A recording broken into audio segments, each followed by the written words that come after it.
Are you wondering what the best cardio approach is to lose belly fat? Well, stay tuned till the end of the video and I will tell you exactly how to lose weight around your midsection and how you can actually spot reduce. Hey, I'm Mel, and for the best advice on female fat loss, muscle sculpting, how to overcome self-sabotage and stress that's sucking the joy and happiness out of your life, subscribe to my channel below and hit that bell notification for new videos every single Wednesday. So are you ready to get the real answers on cardio and belly fat? Stay tuned because I am going to make this so easy for you. First things first, cardio is not isolated to the gym and what you do in like a session. I prefer to think of cardio more as daily activity because it has been shown that the more you increase your cardio at the gym or you increase the intensity, that your daily lifestyle activity actually in relation goes down. So my number one tip would be track your daily activity. That's going to give you the best starting point with how much activity you're doing, so from there you can actually progress, and that's going to be a lot more helpful than if you're just considering your workouts at the gym. Point number two is I want to talk a little bit about intensity. The two main types are HIIT or high intensity interval training or LISS, which is low intensity steady state. With high intensity interval training, you can burn a little bit more calories in the amount of time that you have, so it saves time. But I prefer LISS because you can do it more frequently and it doesn't take as long to recover, where HIIT can take a lot longer for the body to recover. And kind of how I mentioned in point number one is if you're working harder or more intense in these sessions, it's been shown that in relation you actually move and are less active in your lifestyle. So overall, you might just be moving less the rest of the day. Now, some people might bring up the fact that there's the epoch effect, or the fact that it has been shown that you will burn more calories after that session for a couple days. And yes, you can take that into account, but the research that I've done, it's really not that significant. It's like 50 more calories. So technically, you could take your LISS session, and normally you're gonna go a little bit longer anyways during that. So you could extend that like 15 minutes and get the exact same results. So I'm not totally against HIIT, and I know it sounds like I am, but for when it comes to females, the main reason why I prefer LISS over HIIT is that there's a few times a month where women's hormones just don't recover properly, and actually doing things like high intensity interval work can cause the body more stress and actually promote us to put on weight.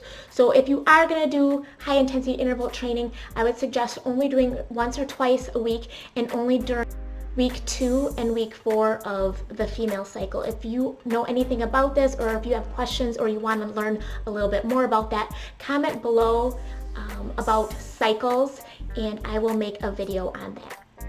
So here is where I would start off with cardio. I would definitely start off with the least amount of cardio that you can do that's going to elicit some kind of results. And the reason I say this is because the body gets used to cardio, and you don't want to get into a place where you are using your cardio to be the main way to lose fat. So you really want to make sure that weight loss is really stemming from your diet, and cardio is just an added bonus. So I would start off with the least amount possible, which is 10, maybe 15 minutes. Again, taking into account that your diet is on track and that your activity, your lifestyle is a little more active, or you have a good handle on what that's like. You can continue to do that until you're no longer seeing results.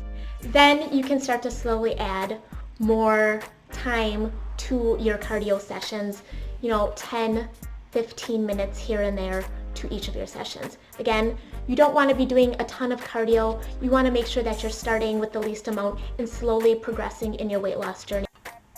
Now, the cardio that you do really is up to you and what you're going to continue to do. I would just recommend, if you're just starting out, you can very easily just jump on a treadmill, put it at an incline, maybe do a stair stepper. You want to do it at an intensity where it's hard enough where it's getting your heart rate up and you are sweating, and that's how you usually can tell. So I'm curious, how much cardio are you doing right now per week? Comment below and let me know. So number 5, this one's kind of exciting. Spot reduction on belly fat. Now, I'm sure you've heard that spot reduction is not possible or it's a myth, but there was actually a study done in 2017 that actually points to the fact that it is possible. I have it linked down below if you want to check it out. So basically, the study shows that when you do muscular work in a certain area, that there actually is localized adipose tissue that is released. So basically, if you are, say, working out your ab muscles, that specific area, there is fat released into circulation when you work it out. So when the fat cells are mobilized, if you don't do anything right afterwards, they just get restored. But this is kind of where the cool part is. So if you actually do some kind of cardio while it's still circulating, then that fat tissue that is localized from wherever you're working out will actually get used as fuel. And the best way to do this is to do the LISS, which I was talking about before, because LISS, or low intensity steady state, utilizes fat as fuel. So if you, say, go do an ab workout and you go right into an incline walking or a stepper or some kind of low intensity steady state cardio, any of the fat that you mobilize from doing that muscular work will actually get used as fuel. If you do HIIT or high intensity interval work right afterwards, say you're doing sprints or something really hard like a boot camp, it won't be the same and it won't work because that actually utilizes glycogen or carbohydrates.